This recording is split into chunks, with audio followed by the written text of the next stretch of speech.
Summer routines live or die by how easy they are, and honestly, if something takes too much effort, I'm out. That's why Groons is my go-to. It's my one daily pack of gummies covering my greens, vitamins, and minerals. Plus, it has 6 grams of prebiotic fiber, which is more than 2 cups of broccoli. No mixing powders, no giant pills, no hassle. I just rip open the pack and I'm done. They taste good and they make it easy to stay on top of my health, even when life gets busy. Save up to 52% with the code PODCAST at Groons.co. That's code PODCAST at GRUNS.co.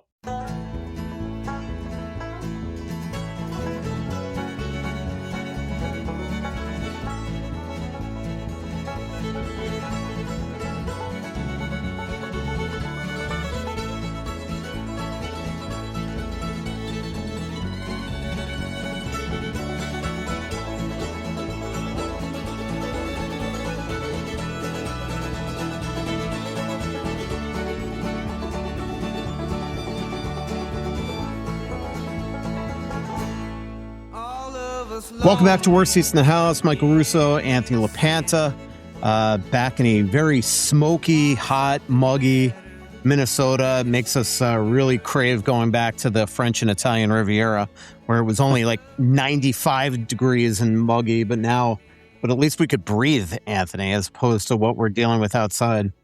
Yeah, and it really is amazing kind of how it just arrived, and I hadn't read a lot about it. Like, apparently they knew it was going to hit yesterday afternoon. I was playing golf yesterday and it was hot, but then right toward the end, all of a sudden the smoke moved in, and yeah, I got home and was mowing the lawn last night, and when I came in, I was like, wow, I kind of feel like I have a sore throat. And then you just kind of put together like, well, I suppose I was mowing the lawn inside a large bonfire pit, it seemed like. But yeah, it's at least the sun, I can see the sun in my yard now, so maybe it's about to lighten up.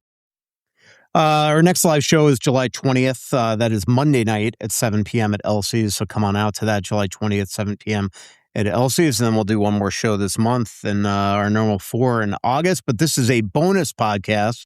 That is very different than an emergency podcast, mostly because Anthony's on it. Normally, emergency podcasts, we don't include them because we don't want you to try to diminish the emergency. Right. If I was relieved to know that it was bonus and not emergency when I saw the invite today. So super excited. The schedule is coming out, Anthony. Man, are we going to be on the road a lot in the month of October and the month of November. At least Joe and I get to rotate. You're going to be on all of them. 10 of the first 14 on the road, 20 of the first 30 games on the road. And then there's just, I don't know, this schedule makes me crave for the condensed schedule. Like from December 12th to 31st, they have 7 games total, all at home. They're going to have the bye week again, bye week and All-Star, so they don't play from January 31st to February 11th, I believe, 10th.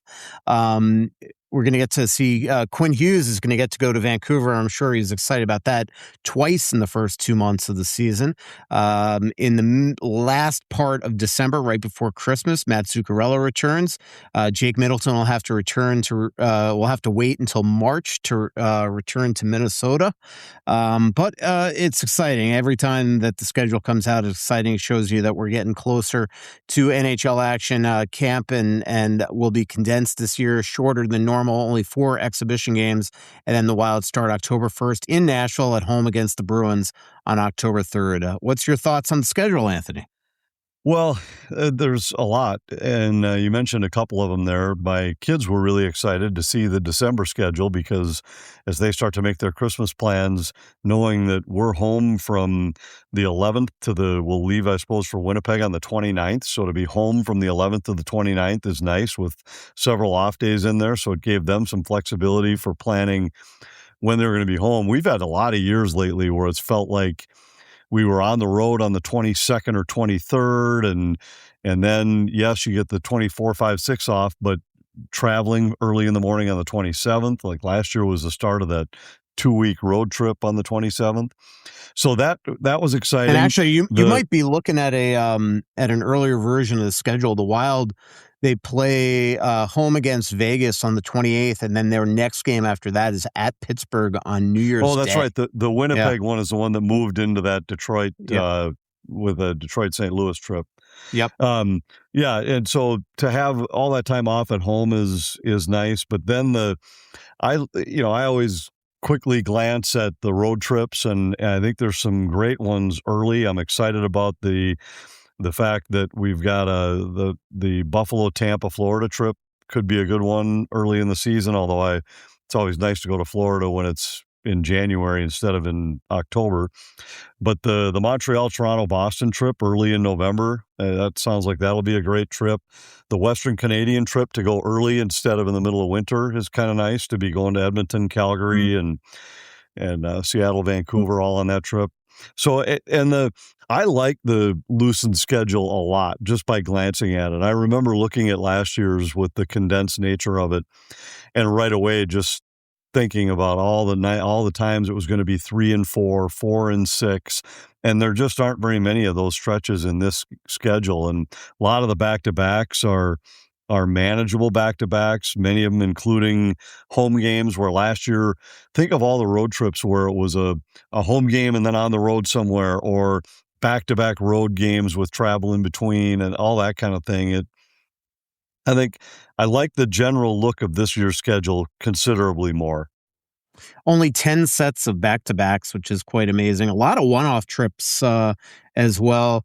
What do you think of the road-heavy schedule to start the season? I mean, basically by the end of November, the Wild are a quarter of the way done with their road slate. It's pretty crazy.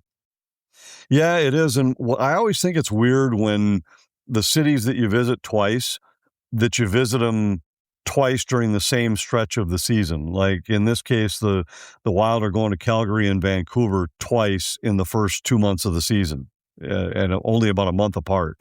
And that to me always feels weird. It feels like if you're going to go to Calgary twice, one of them should be in the fall and one should be in the winter or spring. It shouldn't be, okay, you're in Calgary, you come home for, I think it's 2 weeks, and then we're back on the road to Calgary and Vancouver again. So that part I think is going to be a challenge. There's the long Western Canadian swing, and then it's home for maybe a week, and then it's an Eastern trip followed by a Western trip. So that early part of the schedule is going to be a grind. We've seen it kind of affect things both ways. I thought a couple of years ago the Wild got off to that great start on the road, and it kind of set the tone for the whole season. It developed some confidence and some chemistry for the team and gave them a little bit of a feel of no lead is safe when we're trailing on the road.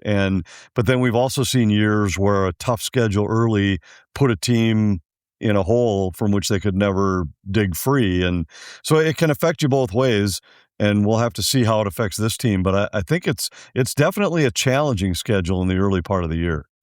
October 22nd and November 19th, the Wild are in Calgary, so that'll be the first time that Blake Coleman and Ole Mata return, and Jake Middleton plays his old team. I'm excited about, we didn't get to see Quinn Hughes, even though he was acquired last December 13th. We didn't see Quinn Hughes get to play in Vancouver, so he gets to play there on October 25th and November 21st. The October 25th, Anthony, is the second of a back-to-back, so he'll enjoy that. He won't have to do media the day before the game. I'll have to wait till after. Players always love that. Remember when Jacques used to go back to Montreal and he'd just not have a morning skate because he didn't want to do media. So that's pretty fun.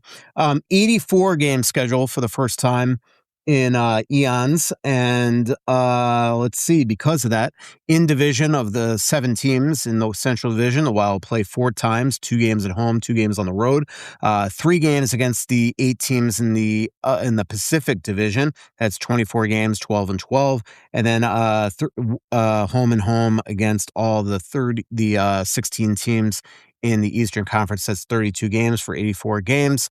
And I love the symmetry of that. I think you and I were in agreement that we thought it was weird that there were some divisional teams you played 4 times and some you played 3. Now, everybody to whom you're compared plays the exact same schedule you do, which I think is great. Yeah, exactly. So it'll be exciting. It'll be really interesting, the game in Nashville, Anthony, because that is a very big new look team. The Predators have made a ton of moves, starting in the front office this offseason with Chris McFarland, who is a GM of the Year candidate against Bill Guerin, who ultimately won that Jim Gregory Award. He leaves Colorado and goes to Nashville, and he has absolutely changed that organization in a giant way. So that'll be a fun game. And then the Bruins at home to open the home slate. Yeah, well, obviously, anytime it's home opening night in anybody's building, it's going to be a challenge. And the Wild face Florida for their home opener as well this year. I think those are the only two openers on the road the Wild have. But I think Buffalo is going to be an interesting team to watch. Can they match what they did last year? It certainly would lead you to believe that they possibly can. I think Tampa is going to be back as one of the teams to beat in the East. Florida definitely is going to be back as one of the teams to beat in the East. So, you're starting, and then you've got Vegas at home. So the first 6 games for Minnesota all present challenges. And, I think it's but opening against Nashville, I think it's always an electric atmosphere inside that building, and I got to believe opening night with a little bit of a new look team it's going to be they're going to be a team charged up and ready to go. Yeah, absolutely. And the Wild haven't played well in Nashville for years, so it'll be really interesting. They've added again. They brought in Maverick Bourque and Lyubushkin in the one trade. They brought in Ross Colton and Jack Drury from the old Avalanche. And Kerfoot, who was also on the Avalanche for a while Chris McFarland was there as well. And then Brady Tkachuk will make his home debut against the Wild on October 10th. Yeah, and I mean, you're going into their building on their home opening night, so it's going to be electric in there. It's a lot of excitement around their team and a lot of belief that now, when healthy, that they'll be right back to where they had been the last 3 years when they were one of the top teams in the East. And it'll be interesting. There's a lot of time before you start breaking down the ins and outs of a roster, but the fact that they were able to get a goaltender when they had no money left under the cap, I think was a significant move, maybe as big a move as there was during the offseason, because after they had made a couple of their other moves, that was the question is, well, as much firepower as they've added up front, can they be a contender with quite literally no money left to spend to get a goaltender? And then they were able to pull off a deal to get a very accomplished goaltender. So we'll see. We'll see how that works out, but I'd be shocked if Florida's not one of the top 3 in the East this season at the end of the year. Hey, it's Rousseau for Aquarius Home Services, your independent authorized Connecticut dealer. It's summer, and that means home improvement season. At Aquarius, they know managing a household and all the expenses that comes with it is no easy task. They also know how important having worry-free water is in your home every day. Your family deserves water you can trust. You use it every day for drinking, cooking, cleaning, and bathing. That's why I'm excited to share that their summer trade-in and trade-up program has started. Trade in your old water softener and trade up to a Connecticut whole home water treatment system. The best part, get an additional $500 off on top of their summer sale prices. Say goodbye to hard water, rust stains, and unwanted contaminants, and hello to cleaner, worry-free water flowing through every faucet, every day, all day. It all starts with a free water test scheduled today at AquariusHomeservices.com. Aquarius, earning the right to be recommended. And don't forget to tell them Russo sent you. Switching is easy. We do it all the time. We could switch on the lights. We switch TV channels. Some of us even switch our favorite sports teams. Well, that's a stretch. But what's not a stretch is how you could switch and save with Tony Hoagland State Farm. In fact, State Farm agent Tony Hoagland and his team can switch you over so you can start saving today. If you thought your last homeowner's insurance renewal was really high, or it's been a while since you reviewed your coverages, Tony and his team are ready to welcome you to the State Farm neighborhood. With Tony and his team, it's easy to switch and save. You can reach out to Tony's office at 763-421-4900 to start saving today. Again, that's 763-421-4900. A great haircut is always a mood booster, but it's even better when it's convenient too. That's why you'll love online check-in at Great Clips. You just check in from your phone and get a ready next text when you're up next. Plus, with the convenient hours at Great Clips salons, you can get a haircut even when you're really busy. So if your hair and your mood could use a boost, download the app today, Great Clips. It's gonna be great. Yeah, I would concur. I mean, they went into last season. Barkov on the first day of camp tears his ACL and I think his MCL as well. Kachuk was still coming back from the offseason surgery he had stemming from the Four Nations, and they were just absolutely ravaged by injury throughout. So we'll see. Gudis is back, so that'll be a crazy game, man. The Kachucks and Bennett probably on the same line. That's a keep your head up game. So that'll be fun. Anthony, these games are going to be on television this season. We're confident of that. They're going to be on television, and hopefully not in the very far off future we'll have some details with that. But yes, the games will be on television somehow, somewhere. But boy, you look around the league right now, and I saw the release from the Anaheim Ducks saying that they were not going to return on Victory Plus next year. That certainly then puts the Dallas Stars, I would think, into somewhat of an unknown territory. Those were the only two teams where Victory Plus was their outlet last year. I know there are still a few teams that were under the FanDuel umbrella, like Minnesota was, that have not yet finalized and announced exactly what their plan and structure is going to be for next year. And I know Wild fans are anxious to find out. The only thing I can say is that there will be Wild hockey on TV next year. There will be a combination of linear package, meaning like over-the-air satellite cable television, and a streaming component to it. I think all the teams are going to end up with some combo of that. I just don't think anybody knows exactly what those are going to look like yet at this point. And we'll find out. I think I would expect sometime next week that the Wild will make an announcement with at least the very close to final plan for what theirs is going to look like. Yeah, exciting stuff, and new world that we are in terms of television and pro sports. Let's move on, Anthony, to our weekly Dylan Larkin update, and this one's a big one, finally. But it definitely throws another wrinkle into the Wild's pursuit of this player. But Steve Yzerman has quote unquote stepped down as GM and president of hockey ops and transitioning to senior advisor to Chris Ilitch, their owner. They are now doing a search for the next president of hockey operations and general manager. And what this at a minimum tells us, we wrote a story, Joe and I, yesterday about what this could mean. And the reality is it's just conjecture, Anthony, because first of all, it's just mind-boggling to me that organizations don't hold media availabilities when they have an announcement like this. The Detroit Red Wings did none of that.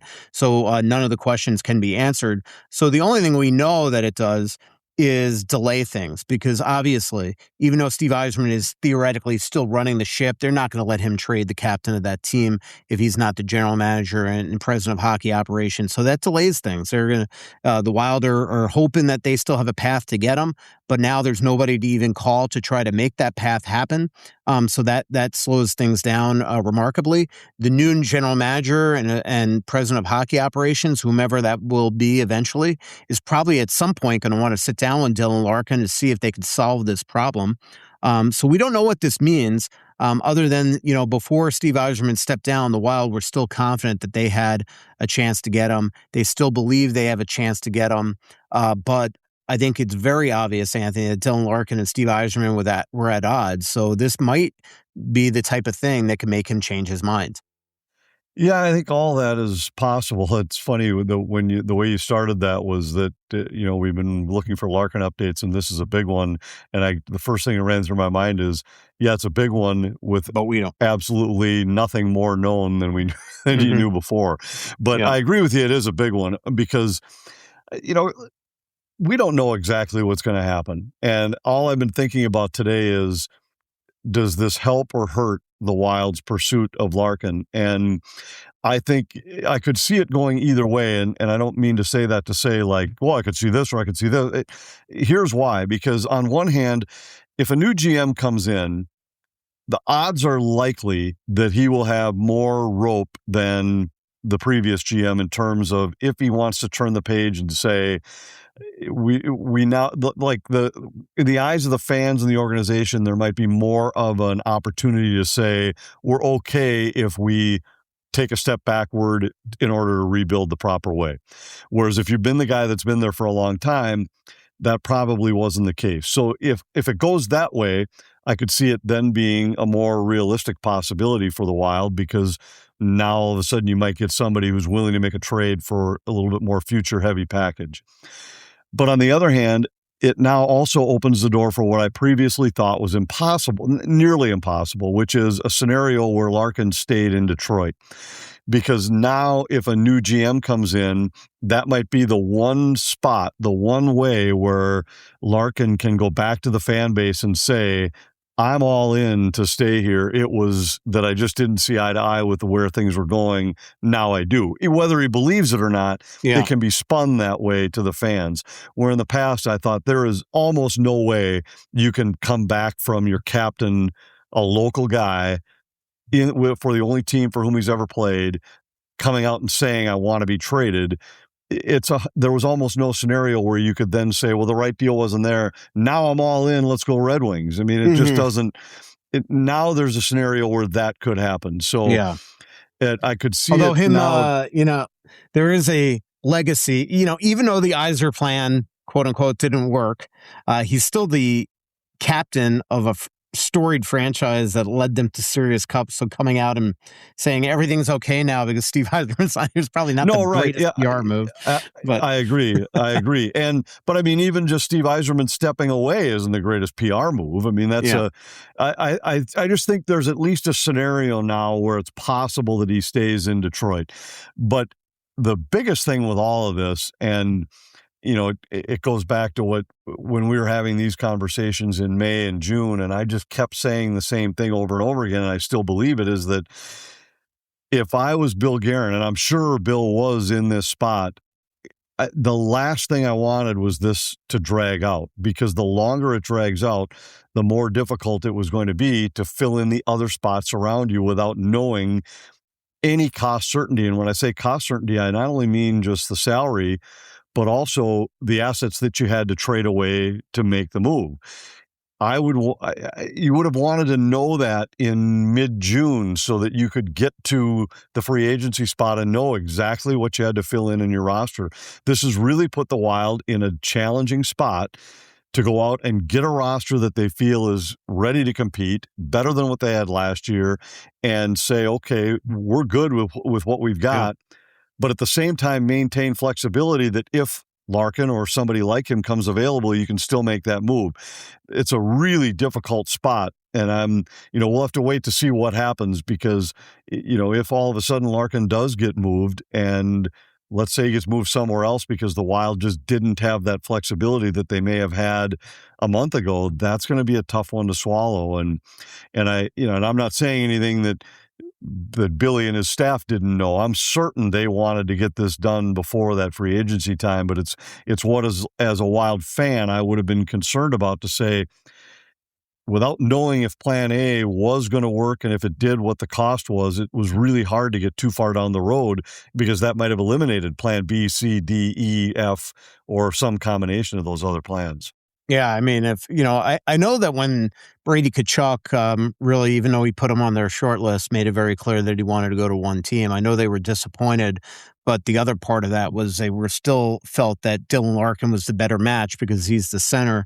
Now, I bet you they wish that trade went through with Brady Tkachuk, because now they, to your point, there's probably a better likelihood that this is the roster on opening night than not at this point, unless they go out and, get a couple wingers, whether it's a Patrick Kane or a Tarasenko comes back or something like that. Right now, there's just no centers out there. Right. And I think they like the deals they made, but if you knew exactly what you had to give up to get Larkin and had added Larkin, or knew that Larkin was out, your hands wouldn't have been tied in any way during any of these other pursuits of free agencies or trades or any other moves that they've made. And now you've just kind of had to, okay, we got to make moves that we like, that could be good enough if that's all there are, but also moves that don't back us into a corner and prohibit us from making the deal we all hope we can make. It's just going to be fascinating how Dylan handles this now, because also, like, it's hard to unpack this. Like, Werenski at least nipped it in the bud right away. I mean, the fans in Detroit are ticked, and are they going to just forgive and forget? I think it just makes it a lot difficult. So I still think there's a better chance than him moving than not.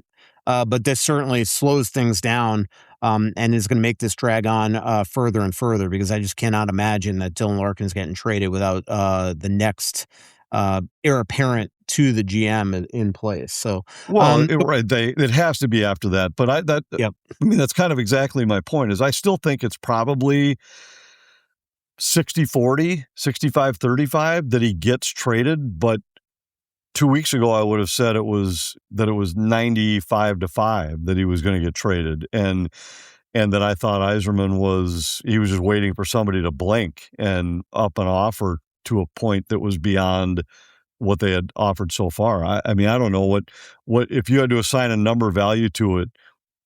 Are you somewhere in that same neighborhood? I mean, I'd probably say it's 60-40 that he's playing for somebody other than the Red Wings on opening night.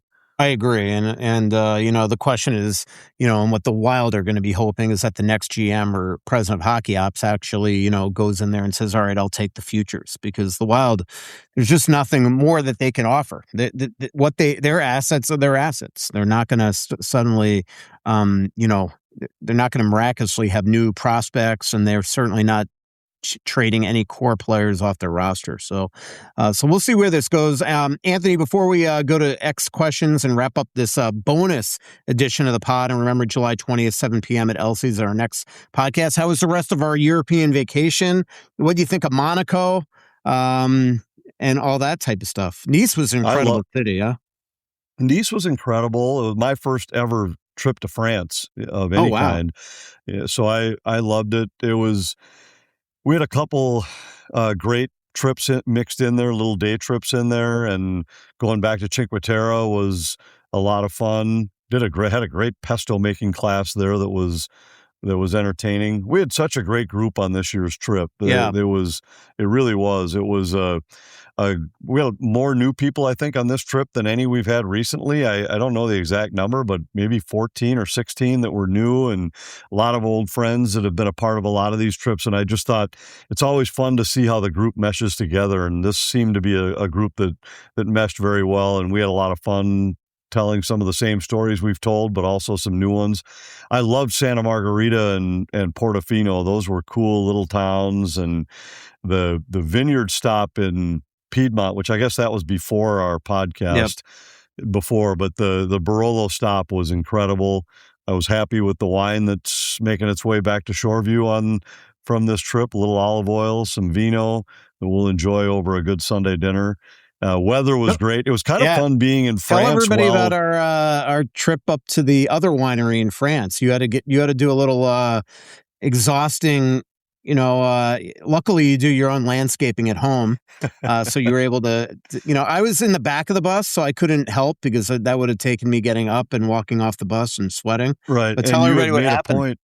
Yeah, you had made a point that you had to get out the back door of the bus, not the front, with some... Exactly. Apparently there was kind of a Lord of the Flies thing going on in the back of the bus with anarchy with what doors people got out. No, we were going up to this local vineyard, and the bus had to go up these windy roads around a mountain, and it was tight. There were some hairpin turns that this bus could barely get around. And the woman from the winery, and I wish I could remember her name right now, but I can't. She was racing ahead of us in her little smart car to stop traffic from coming around the corner so the bus could make the turn. But we got to a point where we had gone through a couple kind of low hanging tree branches, but we got to this one that was quite a large branch. And Mimo, our bus driver, got out and said, I can't go any further because this branch, it isn't just going to scratch the bus, it's going to knock the air conditioning unit off the top of the bus if I try and proceed. So Peter, our guide, got out, and they're looking at it, and I watch, you're in those spots where it's the last thing they need is another voice out there trying to offer opinions on how to get rid of this branch. And the translation from Peter, who speaks German and Italian and a little bit of Spanish and a little bit of French, trying to tell this woman that what we needed was a scissors to cut this branch. Scissors? Kind of funny. Yeah. But what he really meant was like one of those pruner things, but he referred to it as scissors. And so I watched for a while, and then there's just this moment where you say, all right, every idea I'm hearing is just not going to work. Peter's jumping to try to grab the branch at one time. And what had to happen is you had to get up on the tree so that you could find a way to leverage the branch down so that then people could get a hold of it and we could try and break it off, short of having a saw. But even if you had a saw, you had to get up on the hill. So I got out and I said, look, I'll climb. So I climbed up the side of this hill into the woods and was trying to find something up there, find like a branch that we could use to pull the branch down, or at least to get access to it if she was able to find scissors.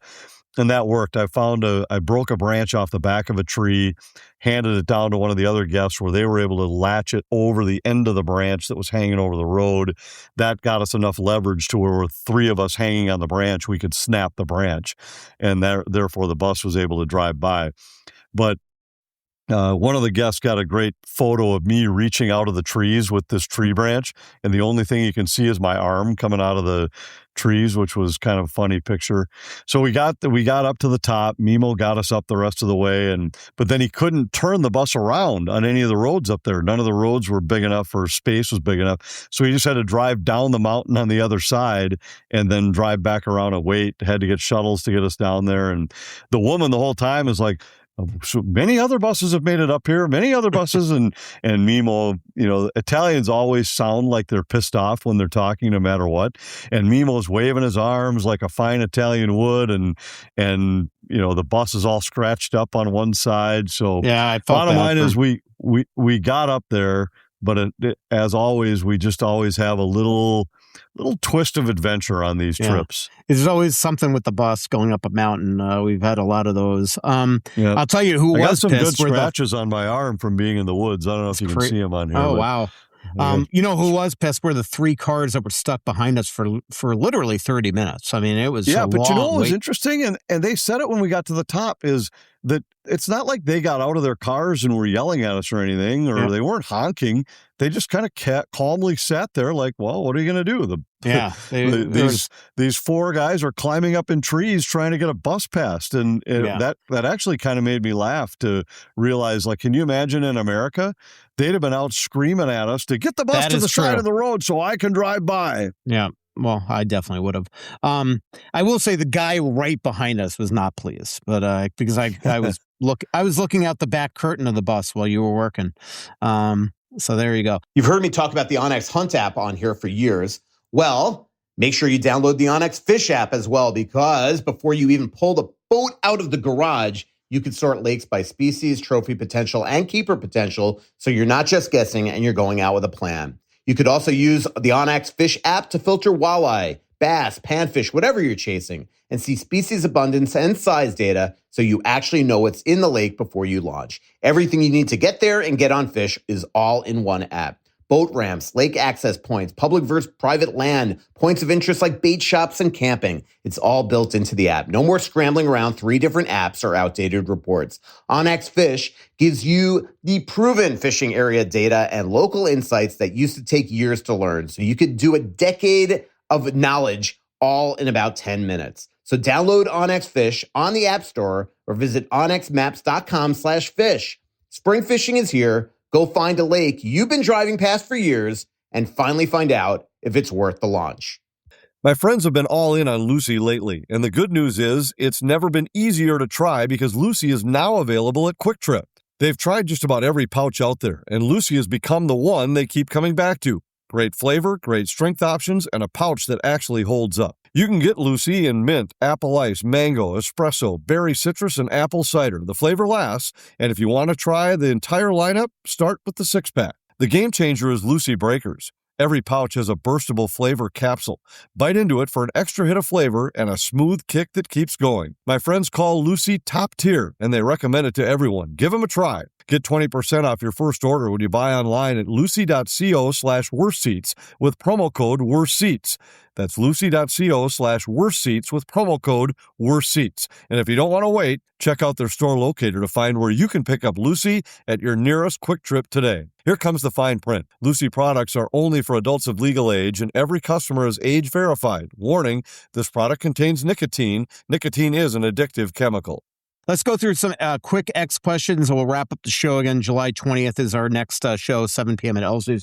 And by the way, next year's trip we're doing is, I think it's July 6th to the 16th or something like that, Anthony, 6th to the 18th. It's a 12-day trip.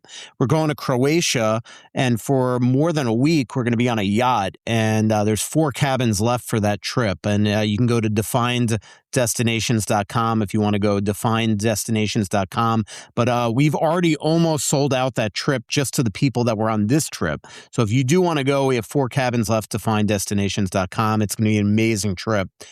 Literally a private yacht just for us. And so it's pretty cool. our group's going to have the whole boat. And I've never been to Croatia, so I'm really excited about it. I've heard it's beautiful, and each day, I was talking with Michael Kenny, the guy who runs this for us, and he said it's not like for anybody who has any issues with seasickness or anything, this is about as calm as that can be, because the ship doesn't sail at night. It's just in the morning, hour to the next island or hour and a half, and it's always within sight of land and everything. So it's pretty mellow that way. And each so many day, cool excursions we're going to be doing, and right. And each day just get to a new island to spend the day there. So I'm really looking forward to it. A little bit of a different feel probably than the Italian trip we just had. And I don't know, may have to get like a little shuttle boat or something and sneak across the Adriatic just so we can spend a day in the homeland. It's a little, I was talking to some people today, and I've been blessed. The trip we just had was awesome. We had the trip earlier this summer for AJ's wedding in Greece with my family, then going to Puglia. I don't know what the exact number would be, but it's over about an 8-week period, maybe 9 weeks.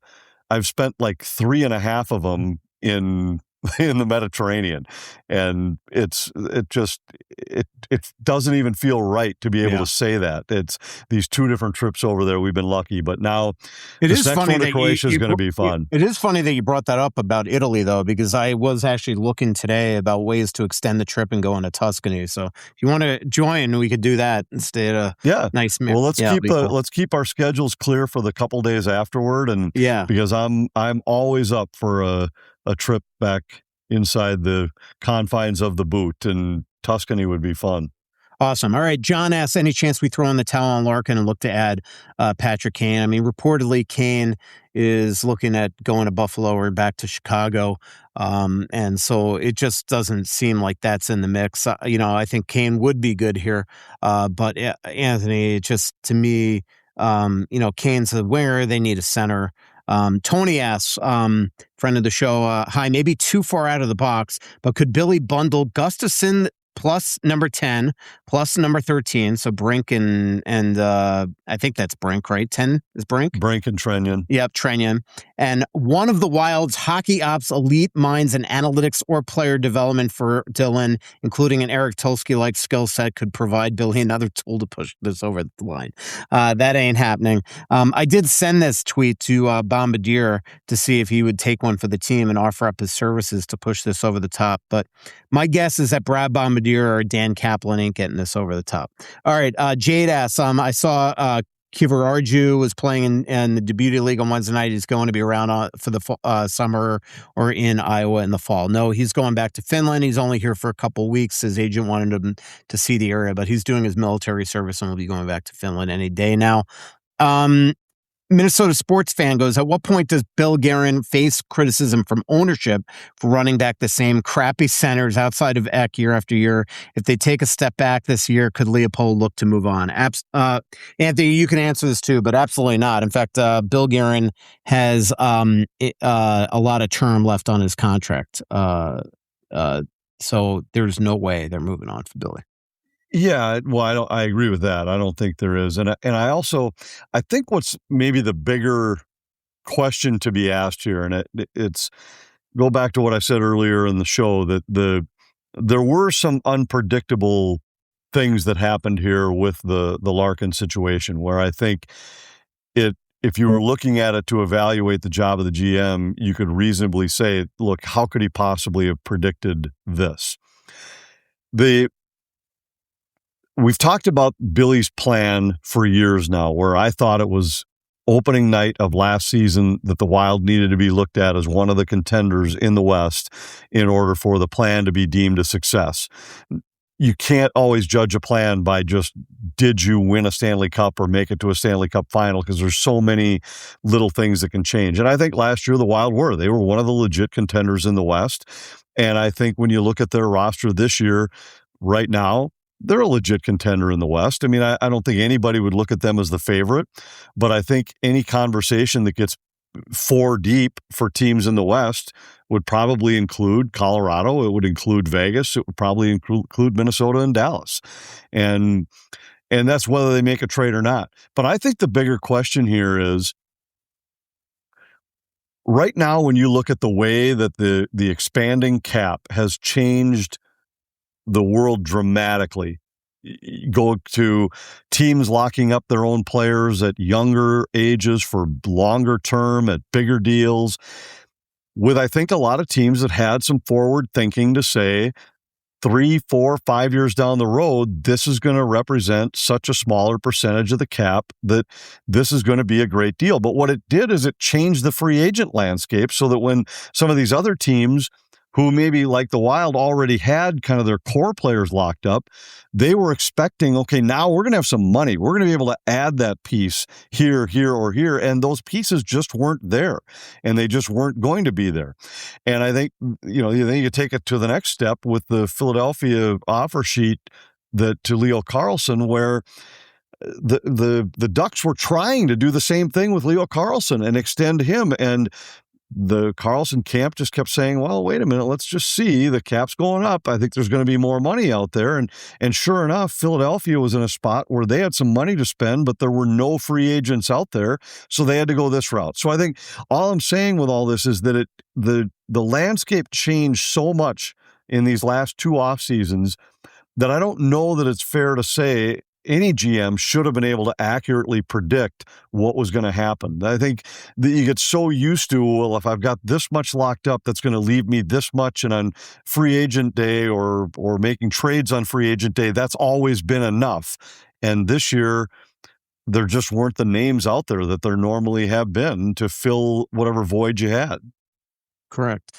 Mish says, hope to hear how visiting Monte Carlo was. We both loved Monte Carlo. It's just beautiful. Lots of money there, lots of big yachts. Yeah.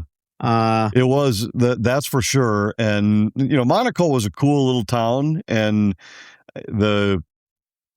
seeing some of the stories of Princess Grace, I didn't know quite as much about that until we had taken the tour of their palace and everything there. And that's always cool. Watching the changing of the guard in front of a royal mansion is always cool. And it was kind of fun to walk down among those yachts, to walk into that Monte Carlo casino. And it was cool. It was, I personally, I love those smaller towns like that. Like, I loved Santa Margarita. I loved Portofino. Nice was really nice. Had a little bit more of a big city feel to it. But I love those older small towns, smaller villages, and just I love the lifestyle in that part of the world. Yeah. I do. I enjoyed Nice a lot. And, as long as I get a hockey arena built, I'll be spending a month there in 4 years for the Olympics. But, my favorite night in Nice was the night that we were on top of the rooftop, just out there looking over the water, looking over the airport. It was great. Max asked, non-hockey question, what reality show or game show would you be best on, Anthony? You know what I watched the other day, just to change subjects. So coming back from France, I watched 6 episodes of Big Cats 24/7, where it's a documentary following cats for 6 months in Botswana. Holy crap. By the end of that plane ride, I was like scared of my own shadow. I was convinced something was going to eat me. Like, what a world those lions and leopards and cheetahs have to live on an every day basis. Just worried about being eaten or eating something else. Man. I love those. I watch those Animal Planet type shows all the time. I was fascinated. I met a producer that produced one of those, or was one of the producers on one of those series. When we were out in New York for the NHL broadcast meetings one night, I just happened to, we got to talking. She was in New York for a meeting with their crew, and she told me how they do all those hidden motion sensor cameras that get these unbelievable pictures of the hunts and things for these animals at night. And I was just watching one the other day, and you felt like I was watching as these wolves were chasing like the baby, some kind of deer. I don't remember what kind of deer it was. And you're pulling for the deer to get away. And it's such a sad feeling when you see the wolf like win the race and catch the deer. But then at the same time, you're watching and you think, well, God, I hate to think of the fact that that little deer's life ended. But then you're watching the polar bear family that's hunting seals, and you're pulling for the polar bear to catch a seal because the little cubs need to eat. And, so, I mean, it's fascinating when you see that kind of life. And I wouldn't survive well in a reality show if that was my reality show of let's find LaPanta, throw him in the wilderness and see if he can keep himself alive for a while. Well, imagine me. I don't like your chances. I'm not a big reality TV show guy, so I don't know that any of them would be my sweet spot. But trying to think of game shows. I mean, the trivia type shows, I always feel like I'm okay, but then I'll watch somebody on there that just starts hammering away on subjects that I know nothing about. So that probably wouldn't be good. I think I'd be okay on Wheel of Fortune. Yeah, that'd probably be mine. But even when I listen to The Fan and listen to like Initials or like, the program password, I can't even get it listening in the car. Let's just quickly breeze through a couple of the others here. Wild Mother Pucker asks, how is Stramel's recovery coming along? He's doing great. Max also asks, is there a world that Wallstedt ends up as an offer sheet risk next summer? After this summer, absolutely. The Wild will have to definitely prepare to make sure that they don't, fall victim to that. Wild Boys 59, do you think Trenyan and Sturm will not be on the roster come October? It really depends if they get Larkin, because if they get Larkin, they're going to have to trade their way into cap compliance because they would be significantly over the cap. Wild Boys 59 also asked, do the Wild intend to talk short-term extension with Blake Coleman? I think they'd wait, Anthony. Do you want Vladimir Tarasenko back if he'd crawl back here on a 1-year, $1 million deal?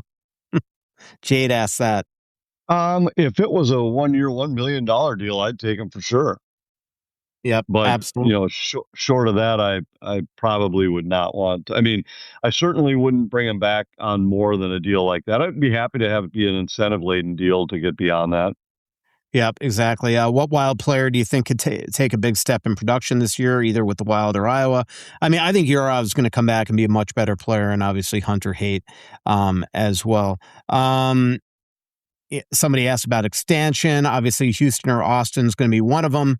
And then the question is, does Atlanta get a team? Do they go back to Arizona? Something like that. DJ asked, why didn't the Wild just go after Giroux? They did have interest in Giroux, and he wanted to go back to Ottawa or go to Philly. I mean, that was his choice.